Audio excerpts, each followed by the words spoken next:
todos os dias não dá. Para você que está chegando agora, eu sou o pastor Pedro, da congregação da Igreja Metodista no Jardim Santa Gertrudes. E estamos aqui com o nosso estudo do livro do Apocalipse, agora com Apocalipse capítulo de número 20.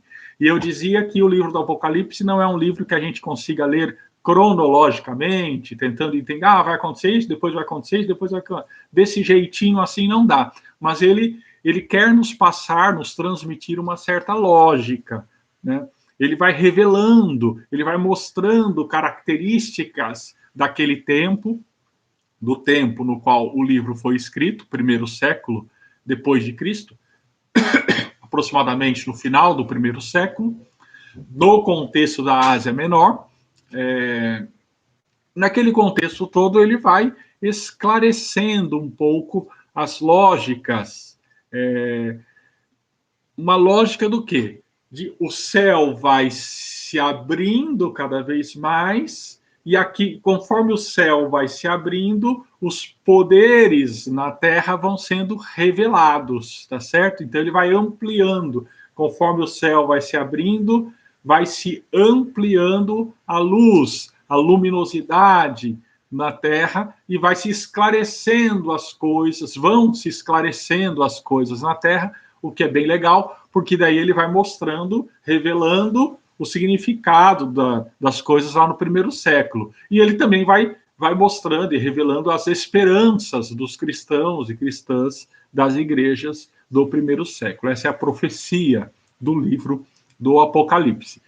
Uma espada de dois gumes. Para alguns, ele defende, mas para outros ataca essa palavra, né? Alguns sentem grande alegria por recebê-la. Olha, que bom, vamos continuar nessa esperança. Outros podem receber medo de condenação pelo que a palavra revela. A gente tem 7 igrejas no começo do Apocalipse, e cada uma das igrejas recebe essa palavra de um jeito. Mas a lógica é uma lógica de que, assim, vai se revelando as estruturas de dominação do Império Romano, e conforme vão se revelando essas estruturas, o Império vai se desfazendo, até que no capítulo de número 18, o Império cai, né? Ou a cidade de Roma, que materializa aí o poderio, ela cai. É importante lembrar, eu não falei na queda de Roma, que existia o mito da Roma eterna, tá certo? Roma é a cidade eterna. Talvez você já tenha ouvido essa expressão, Roma, cidade eterna.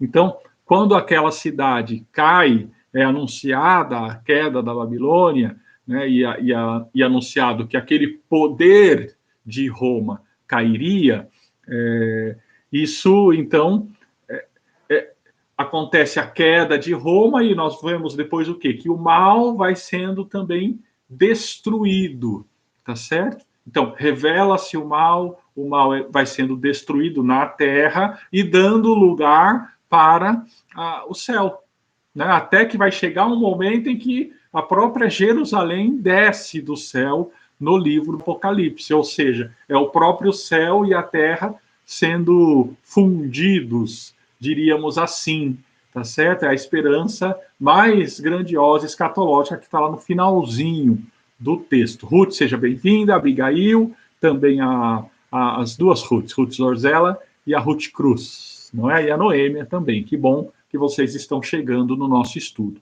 Então, no capítulo 20, é mais uma etapa lógica disso. Ora, o que aconteceu há pouco? Há pouco aconteceu que Roma caiu, a besta, né, que era, a gente está trabalhando aqui como símbolo do próprio Império Romano, a besta foi aprisionada, o falso profeta foram aprisionados e lançados no lago de fogo, ou seja, deixaram de ser. Então, se isso se acaba o poder do Império, e daí? O que acontece, né? Então, daí começa algo novo, uma nova experiência histórica, digamos assim, uma grande experiência, uma grande esperança do povo de Deus. E qual é? Capítulo 20 do Apocalipse. Vamos ler? Então vi descer do céu um anjo que tinha na mão a chave do abismo e uma grande corrente. Ele segurou o dragão, e quem é o dragão? A antiga serpente, que é o diabo, Satanás, e o prendeu por 1000 anos. E lançou-o no abismo, fechou-o e pôs selo sobre ele para que não mais enganasse as nações até se completarem os 1000 anos. Depois disso é necessário que ele seja solto pouco tempo. E aí, então nós vemos o quê? Se a gente já sabia disso, né? Que o Império Romano eram as estruturas, que o poder mesmo que agia, né, por trás do Império era o poder da morte, era o poder do caos, era o poder do mal, não é? Ou seja, o poder do dragão, o poder de Satanás, que já tinha sido derrotado no céu, inclusive, ou seja, já é alguém que tem poder, objetivamente, mas é derrotado. Então, o mal, meu irmão, minha irmã, não é onipotente, tá? Não é todo poderoso, de modo algum. Essa é a mensagem fundamental do Apocalipse, né? O mal não tem o poder do mal não se compara com o poder de Deus. Só que então, o império caiu, desmoronou, o que surge agora? Porque agora quem precisa ser amarrado, ser preso, é o próprio mal. Então aqui você já tem o início de uma esperança muito grandiosa dos primeiros cristãos e cristãs. Qual é? Um tempo de paz na Terra. Um tempo de paz, um tempo no qual podemos viver sem a influência das forças do caos, das forças da morte, das forças do mal. E isso ainda não é a plenitude do reino de Deus, não é isso? Por que ele vai falar aqui de que Satanás, então o mal, ele não está falando que o mal foi aniquilado nesse momento, não é isso? Só para a gente entender, assim, o que está escrito. Ele está falando que o mal foi lançado no abismo. Então, tá na indigência, tá sem poder, né? Tá sem poder nenhum de ação na Terra. E daí? Então, quem que vai ter poder na Terra? A gente vai ler até o fim aqui desse trecho, depois a gente retoma alguns detalhes. E daí o que acontece? Versículo de número 4. Capítulo 20, versículo 4. Vi também tronos, e nestes sentados aqueles aos quais foi dada autoridade para julgar. Vi ainda as almas dos decapitados por causa do testemunho de Deus, bem como por causa da palavra de Deus. Tantos quantos não adoraram a besta, nem tampouco a sua imagem, e não receberam a marca na fronte e na mão. E viveram e reinaram com Cristo durante 1000 anos. Os restantes dos mortos, veja, então quem que aqui teve uma ressurreição, né? A primeira ressurreição. O restante quem que foi? Foram os santos, não é? Então aqueles que foram, e aí o termo ele coloca de volta, ele fala decapitado, né? Decapitado é quando tira a cabeça inteira. Seria mais literal dizer degolados, né? Aqueles que foram degolados, que é passar da faca, né? O império, um dos modos do império. Quem que está aqui, né? Mim. Quem será que entrou como Emim e me saudou aqui com a paz e bem? Deve ser do grupo Bênção de Deus, que eu faço parte. Será que é isso? Então aqui nós temos. Manda o alô aí. Almina. É Almina mesmo? É isso? Então tá bom. Edson, seja bem-vindo. Então, gente, aqui nós temos o quê? Nós temos justamente assim: Satanás é preso e quem reina? Justamente aquela esperança. Ele estava falando anteriormente de ser fiel até a morte e dar-te-ei a coroa da vida, não é isso? Ele não falava de uma esperança de vida, de uma esperança de vida para aquele permaneçam fiéis, sejam fiéis, que vocês vão reinar. Aquele que for fiel até o fim vai se assentar comigo no trono e tudo mais. Então, o Edson confirmou que é ele. Então, quer dizer, aqui é essa a esperança, tá certo? Quem morreu lutando contra o império revive para reinar com Cristo por 1000 anos. Aqui a gente está falando com 1000 anos. Vamos ver? E agora, e os outros? Aqueles que adoraram a besta, aqueles que seguiram a besta, ou seja, aqueles que dedicaram a sua lealdade, a sua vida para o império. Esses não ressuscitaram ainda, diz o texto. Não é isso? Os restantes, versículo 5, dos mortos, não reviveram, até que se completassem os 1000 anos. Essa é a primeira ressurreição. Felizes, né? Bem-aventurado e santo é aquele que tem parte na primeira ressurreição. Sobre esses, a segunda morte não tem autoridade, pelo contrário, serão sacerdotes de Deus e de Cristo e reinarão com ele, com Cristo, por 1000 anos. Então, veja só, essa é uma primeira grande esperança, uma primeira grande utopia do livro do Apocalipse. A gente falou para vocês, né? O Apocalipse ele dizia: vou revelar as coisas que são e as coisas que vão acontecer depois dessas, não é? Em grande medida, o que foi mostrado até agora eram o que? As coisas que são, ou seja, tudo aquilo que, todo o mecanismo do império, o império age por meio da morte, aquela coisa da besta, aquela coisa do poder do império, ele é temporário, tudo aquilo, né, que a gente já viu nos outros estudos. Se você não viu, retoma ali os estudos todos. O que a gente vê aqui agora? A gente vê algo diferente. A gente vê o que, então? Passou aquele tempo, né? Essas são as coisas que são. Agora, as que virão depois destas, não é isso? Então, a esperança da igreja no primeiro século é qual? Vamos resistir, vamos ficar firmes aqui com Cristo, vamos rejeitar o império, a violência do império. Lembrem-se que lá no capítulo de número 18 ele disse assim: sai dela, povo meu, sai de Roma, né? Não fica, não vai defender a lógica de Roma, porque Roma não é eterna, tá bom? Então, nesse contexto todo, agora a gente chega aqui no quê? Num passo além. Roma vai ser destruída? Beleza. O mal vai ficar sem atuar? Outra esperança, né? Por 1000 anos, aqui no caso. E aqueles que morreram lutando vão ressuscitar. Aqueles que morreram com Cristo vão ressuscitar, tá certo? Esperança que alimentou os primeiros cristãos e cristãs por muito tempo. Tá? Então a gente pode dizer que a gente tem 3 jeitos fundamentais aí, digamos, pelo menos 3 jeitos de ler os 1000 anos, tá?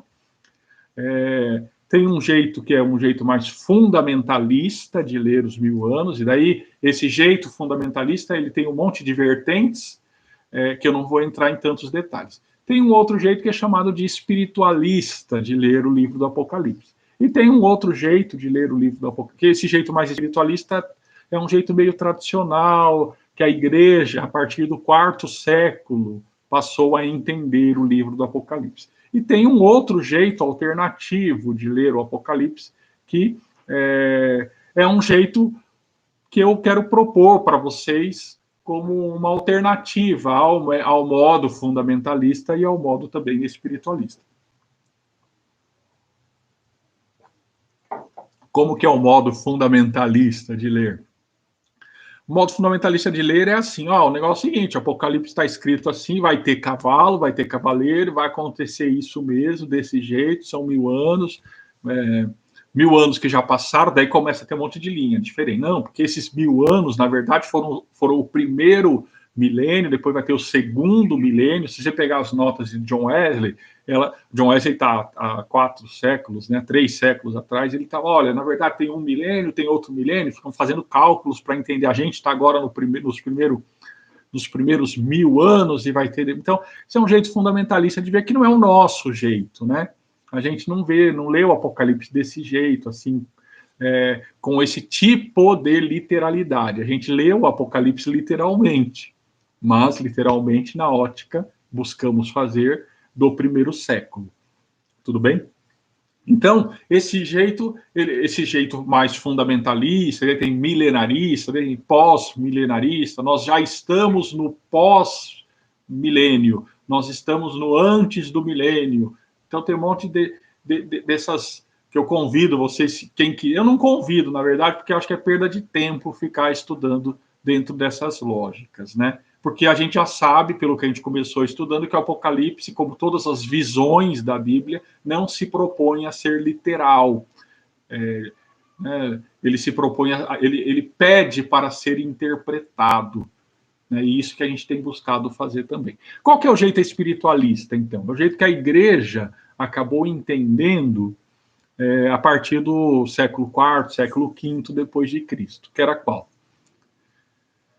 Quando o Império Romano caiu, porque o Império Romano caiu lá pelo século IV, começou o milênio, começou os 1000 anos com Cristo. Esse foi um jeito, ou seja, a igreja é o reino com Cristo. A igreja governa com Cristo os 1000 anos. Daí você fala, mas pastor, século IV, mais 1000 anos, dá século XIV, né? Então, o que acontece aí? Será que...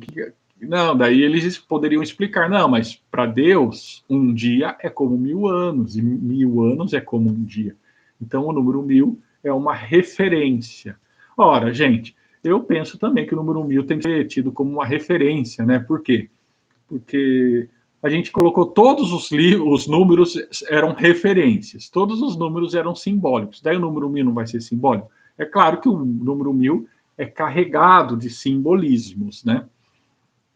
E o simbolismo principal do número 1000 é o simbolismo do qual é um número inatingível para o ser humano. O número 1000 é um número bastante exato, não é verdade? 1000. 1000, bem diferente de 666, um número, a leitura que a gente fez antes, né? É um número que nunca resolve, nunca chega no 7, que é a perfeição. O 666 representa isso. O 1000 representa o quê? O 1000 representa assim, olha, é um número que é um número bem exato, é um número que Deus conhece de fato, mas é um número que o ser humano não conhece. É um número que o ser humano não atinge. Essa ideia de que o ser humano não conhece o número 1000 vem da ideia de que assim, até mesmo aqueles homens que viveram mais tempo, lá naquela época mitológica dos primeiros capítulos do livro de Gênesis, nem eles, não teve nem quem que viveu mais tempo. Você lembra? Coloca aí nos comentários. Quem viveu mais tempo? Foi Abraão? Não. Foi Noé? Não. Quem viveu mais tempo? Foi Matusalém, não foi isso? E ele chegou a 1000 anos? Não, chegou a 900 e quase 1000, mas não chegou a 1000. Tudo bem? Então, ou seja, o 1000 acaba tendo essa ideia de ser o número de Deus mesmo. E daí a gente retoma, de fato, a Epístola de Pedro, né? 1000 anos para Deus é como um dia. Tem sentido isso, tá? O número 1000 vai ter esse simbolismo. Só que a leitura espiritualista, chamada, né, por alguns estudiosos de espiritualista, ela guarda alguns problemas. Qual é o problema? Um problema fundamental dela, dois problemas, vamos dizer assim. Primeiro, assim, faz-me rir que Satanás está acorrentado em algum abismo, né? Ou seja, faz-me rir que as forças do mal não estão agindo no nosso tempo, nos dias de hoje. É claro que ninguém pode defender isso, não é? Ninguém pode dizer. De fato, a gente vive sob diversos aspectos o assédio e a influência das forças da morte, das forças do caos, das forças da guerra, das forças da violência, que na Bíblia recebem o nome de dragão, Satanás, antiga serpente, diabo. Tá? Então, a gente não pode. Esse é um primeiro ponto dificultador, né? Tem que fazer muito malabarismo para dizer que a gente está nos 1000 anos hoje, só que espiritualmente estamos no 1000 anos. E como que a gente vai dizer ainda no período das inquisições, que tanto a Igreja Católica quanto as igrejas protestantes fizeram, ou das guerras entre as próprias igrejas, dizer que a igreja está reinando com Cristo, então com os mártires, né? Então é bastante difícil defender isso, não é? Bastante difícil defender o fundamentalismo, né? Não, 1000 anos aqui, a gente está assim ou acolá. Então essas duas, eu acho bastante difícil, pelo menos, defender. Qual a posição que eu acabo adotando? Qual o caminho que eu faço? O caminho que eu faço é o caminho que alguns estudiosos fazem, que é assim, o que representavam os 1000 anos para a igreja do primeiro século? Para a igreja do primeiro século, do final do primeiro século, que vivia o terror, né,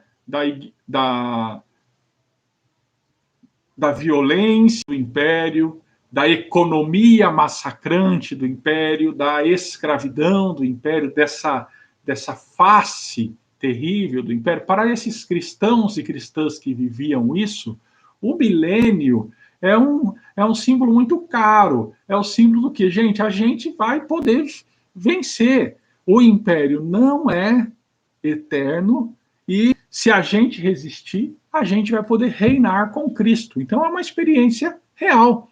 É a mesma experiência que os discípulos e discípulas tinham. Senhor, será agora que restaurarás o reino a Israel? Percebem? É uma esperança muito concreta da ressurreição concreta daqueles que morreram. Então, essa esperança que nutriu aqueles cristãos e cristãs no primeiro século, assim como, se a gente for ler o livro de Daniel, Daniel também está vivendo um contexto, não Daniel, né, os autores do livro de Daniel, no segundo século antes de Cristo, estão vivendo aí um contexto de opressão, de perseguição, e eles têm uma esperança, sim, se a gente pode morrer na fornalha agora, mas nós vamos ressurgir com Cristo. Então, esse é um primeiro ponto, né? A esperança real de reinar com Cristo, né, na Terra, mas que ainda não é a concretização do reino de Deus. Gente, perdão, preciso voltar aqui um tema, porque eu pulei um assunto aqui que está na minha anotação. Que é assim, eu falei que tinha 2 problemas na leitura espiritualista. Vocês estão lembrados? E eu só falei um problema. Um problema é a questão de Satanás, do mal, das forças do mal, dizer que elas não estão atuantes na Terra. A outra questão qual que é? A outra questão é o problema da igreja se achar toda poderosa na Terra. Entenderam? A igreja se achar, não, eu represento aqui, eu sou a única e exclusiva representante da vontade de Deus na Terra. Essa foi a grande tentação que a igreja viveu por muito tempo, né? Você consegue imaginar a igreja queimando pessoas vivas? Você consegue imaginar que a igreja, em algum momento, tinha um homem chamado John Huss, que lutava pela leitura da Bíblia na língua do povo, isso antes da Reforma Protestante. Você acredita que a igreja queimou esse homem vivo? Você acredita que a igreja tinha o Wycliffe lá na Inglaterra? O que a igreja fez com o Wycliffe? O Wycliffe, ele morreu. Ele morreu antes de ser queimado vivo. Daí sabe o que a igreja fez? A igreja desenterrou os ossos dele e queimou os ossos para dizer, olha, você é um herege e você não pode estar aqui na igreja, e a gente tem que mostrar para todo mundo que não respeitamos nem mesmo os restos mortais de quem é herege. Então, aí, esse é um problema da igreja, né? Então, eu convido vocês, sim. Já respondo, já, Mina. Então, a gente pode. Eu convido vocês a assistam um filme, As Bruxas de Salem, com o Daniel Day-Lewis e com a Winona Ryder. Assista As Bruxas de Salem e depois você me diz: olha, aquilo lá não aconteceu no contexto católico, aquilo lá era um contexto anglicano, tá bom? As Bruxas de Salem. Ou leia sobre isso com mais profundidade, tá bom? Então, o segundo problema dessa leitura espiritualista do milênio é a igreja se achar como a única e exclusiva representante de Deus na Terra e querer daí impor o seu poder a todo custo para as pessoas que não a obedecem. Quando a igreja assume essa postura, ela acaba, na verdade, assumindo o trono da besta, na leitura que estamos fazendo do Apocalipse. Então, não temos que temer em dizer, houve momentos na história em que a igreja estava do lado da besta do Apocalipse. Quando a igreja defende desse jeito, então assume-se como aquela que representa, a única e exclusiva representante de Deus na Terra, tá certo? Então esse é um outro problema dessa leitura espiritualista do milênio. Quero fazer um parênteses aqui, Por quê? Porque mesmo não acreditando no Apocalipse desse jeito, tem muita gente que acredita que, de algum modo, Deus só fale com elas, ou seja, um representante de Deus. Então, eu não poderia, no dia de hoje, deixar de citar um caso que aconteceu nesses últimos dias, que foi o caso da menina que foi estuprada desde os 6 anos por um tio, né, suspeito que seja o tio, e que ela engravidou. E daí o que acontece? Para nós metodistas, esse é um tema até mais tranquilo. Por quê? Porque nós temos aí, enquanto uma compreensão estabelecida na Igreja Metodista por alguns documentos, de que, em caso de estupro, consideramos que o aborto é legítimo, né? E porque nós consideramos, então, que isso é importante ser preservado o direito da vítima nesses casos. Em outros casos também, para nós metodistas, o aborto se faz, é considerado como legítimo, né? Ninguém quer, né, o aborto pelo aborto, vamos dizer assim. Nem mesmo as mulheres. Eu já tive a oportunidade de acompanhar pessoas nesses contextos, e são sempre contextos muito dolorosos, né? Mas falando do contexto específico do sofrimento e da causa dessa menina, para nós metodistas é normal. Só que vocês perceberam, vocês viram o que aconteceu. Quantos e quantas pessoas religiosas que se dizem cristãs foram lá dizer que defender que a menina deveria continuar com aquela gestação, né? O que é considerado por muitas pessoas assim, continuar com uma tortura na vida daquela menina. Então esse é um caso bastante que para alguns é muito polêmico, mas veja só, às vezes as pessoas ficam tão cegas da realidade que elas não conseguem compreender, né? Discernir. É claro, existem alguns casos que podem parecer limites, mas a gente tem que, daí que a gente tem que aprofundar ainda mais o conhecimento da Bíblia para compreender de fato onde está a vontade de Deus naquele contexto. E para mim, né, e pelo que eu vejo para os documentos da Igreja Metodista, não há dúvida. E para a legislação brasileira, ainda mais, não há dúvida. Aquela menina tinha o direito de receber aquele tratamento médico, aquele tratamento para a saúde dela. Tudo bem? A gente pode aprofundar esse assunto em outro momento. Mas, queridos irmãos, não titubeie, né? Quando o tema é a saúde, a vida das pessoas, né? A questão do aborto é uma questão que a igreja, as igrejas, elas resistem muito, e a igreja católica, as igrejas fundamentalistas. Mas o que está por trás dessa discussão toda do aborto, queridos irmãos? Está uma questão política, na verdade, não é? Porque quem fez as incitações para que os religiosos fossem, alguns religiosos fundamentalistas fossem lá no hospital, foi uma manipulação política. Então, por vezes, a igreja ela assume uma postura no campo político enquanto uma instituição. A igreja é uma força na sociedade que quer sobreviver. A igreja ou as igrejas, né? Querem sobreviver nessa sociedade. E, às vezes, as suas brigas se revestem de brigas doutrinárias, de defesa da Bíblia, de defesa até da vida, falam defesa da vida, mas, na verdade, elas estão envolvidas toda numa briga política, né? Numa briga que é política para a manutenção do seu próprio poder, para a manutenção da sua própria do seu próprio status na sociedade. Então é um grande desafio para a gente, e a gente não pode fugir desse desafio, tá bom? Eu não gosto de falar de política, então não, ao contrário. A gente tem que respirar fundo e tentar entender da melhor maneira possível o que significa isso. Então, por isso que fujamos das leituras espiritualistas que entendem que a igreja é o povo de Deus reinando com Deus soberanamente na terra. Não é isso. A igreja, a gente ainda está no estágio, né?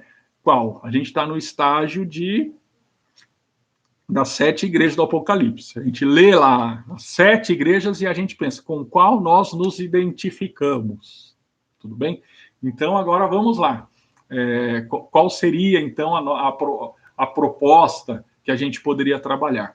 O livro do Apocalipse, a esperança dos primeiros cristãos e cristãs, assim como a esperança fundamental dos judeus, era qual? Era da ressurreição efetiva. Vamos nós reinar com Cristo. Vamos nós reinar num tempo de paz, de bem-estar aqui na terra. Num tempo de estarmos com Ele. Aqui ele não entrou muito em detalhe, não é isso? Ele só está falando sobre isso. Olha, vi os tronos e aqueles que ressuscitaram, aqueles que, vamos lá, vi a vida dos decapitados, a alma dos decapitados, por causa do testemunho de Cristo, bem como por causa da palavra, tantos quanto não adoraram a besta, nem tampouco sua imagem, não receberam a marca na fronte, e viveram, e reinaram com Cristo durante 1000 anos. Então, uma esperança real que eles tinham. Tudo bem? Eles tinham essa esperança real. E eu tenho qual esperança? Eu jogo essa esperança para o futuro, mais uma vez. Entende? Eu compreendo o quê? Eu compreendo que esse reino dos 1000 anos é justamente uma esperança que alimenta a gente estar na luta, que não pode ser isolada de todo o restante. Por quê? Porque está seguindo uma lógica. E qual que é a lógica? Eu quero o quê? Continuar seguindo a Cristo, a justiça, a construção da paz, a construção... Porque eu sempre tenho que esclarecer por quê? Porque os caras que foram lá, né, exigir essa situação com a menina, eles também falavam que estavam seguindo a Cristo. Então eu tenho que discernir. Não, seguir a Cristo é seguir a paz, seguir a justiça, seguir o cuidado para com o ser humano, não é? Então, eu acredito, creio nisso. Então, eu creio o quê? Eu creio, como a gente fala sempre no credo, na ressurreição dos mortos, não é? Vai acontecer ipsis literis desse jeito? Não sei. Eu não sei, eu tenho a impressão que isso não me importa, né? Por que não me importa? Como vai acontecer? Ele vai ter 1000 anos desse jeito? Não sei. O que eu sei é que essa foi uma esperança que alimentou aqueles primeiros cristãos e cristãs. Entendem? Qual a esperança? De que é possível e que o que tem que acontecer é o quê? Aqueles que foram mortos injustamente têm que reviver. E aqueles que mataram, aqueles que foram, né, os assassinos, eles não merecem a vida eterna. Essa é a leitura que os primeiros cristãos e cristãs que viviam um momento tenso, um momento difícil, tinham. Tá certo? Como eu disse, a esperança que nutre a nossa vida hoje pode ser diferente.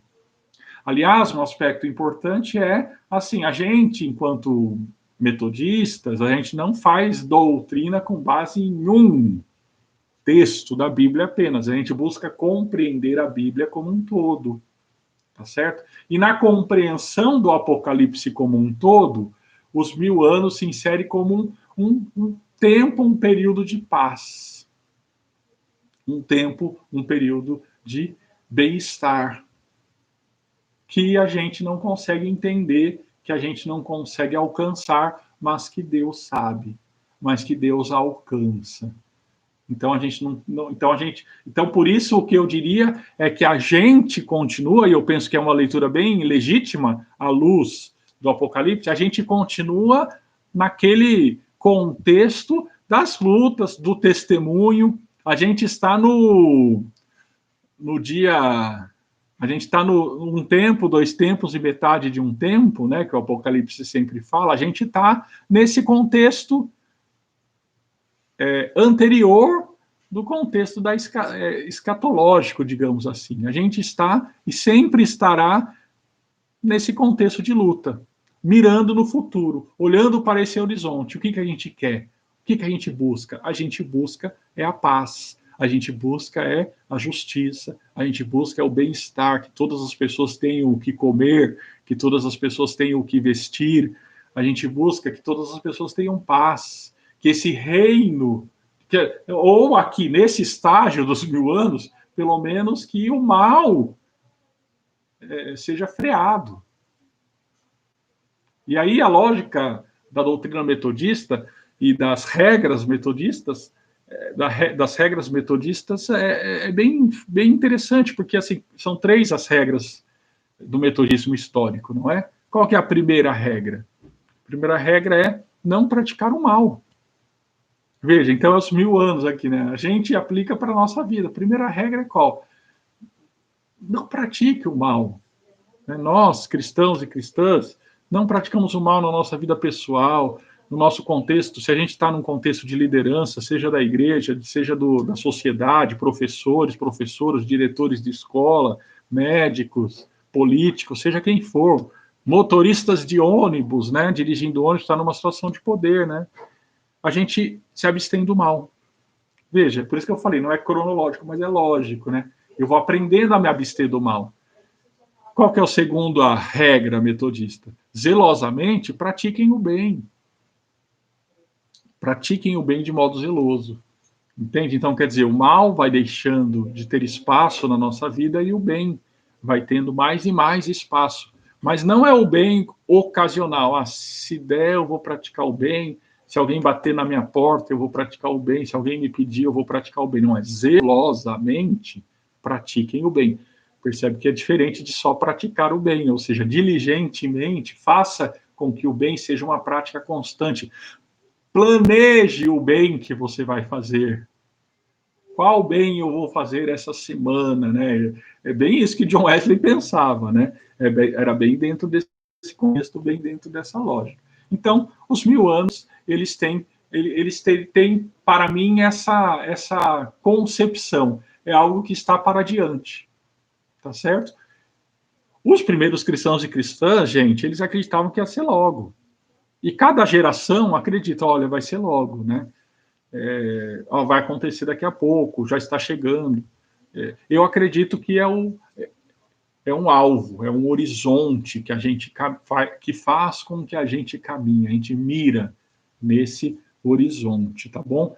Horizonte de se não conseguimos, e é interessante, eu gosto do Apocalipse sobre alguns aspectos, sobre esses aspectos, né? Não está falando que o mal foi aniquilado ainda, né?